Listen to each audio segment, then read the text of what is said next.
Did you know that an estimated 47% of the injuries that tactical populations have involved the shoulder? That's what makes this article from the NSCA Tactical Strength Conditioning Journal so important, and it's covering how to actually strengthen and rehab your shoulders for tactical and load-bearing professionals. Almost all the exercises that it lists are not sexy things that you want to go to the gym and have other people see you doing. But if you're following my channel, it's because you don't go to the gym to try to be sexy. You go to the gym to be a badass because you volunteered for high stressful situation jobs that you're expected to be able to go dominate, and people's lives depend on you being able to do that. Because I'm an actual tactical strength conditioning facilitator who's also a former drill sergeant who did that deployment things many times, and as a 42-year-old man, I still max my AFT. Let's break down this article into key things that matter to load-bearing professions who need to be able to maintain their shoulder health and fitness throughout the course of their military career. Are you familiar with thoracic mobility? This is how well your shoulder blade is able to travel over top of your rib cage. Whenever you try to perform either a push or pull motion and you have a limitation as far as your shoulder blade able to access the full range of motion that it needs to over top of your rib cage, our bodies quickly figure out how to compensate and perform the action that you're asking it to do. And this leads into the scenario of having intensity create and reinforce bad behavior very quickly becomes an overuse injury because we were improperly using that shoulder joint in order to access and be able to perform those push or pull. The large muscles of your shoulder consistently ensure that your upper arm is pulled up into socket, but what about the smaller muscles that serve the purpose of making sure that there's enough gap in your shoulder for it to be able to move through the full range of motion that you expect? The small muscles that we're referring to that are responsible for this are referred to as your rotator cuff,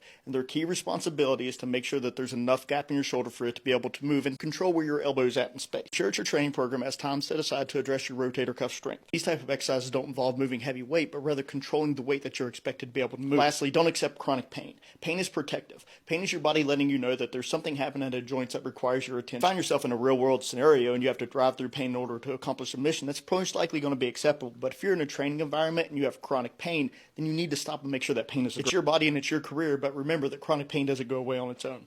Till the end.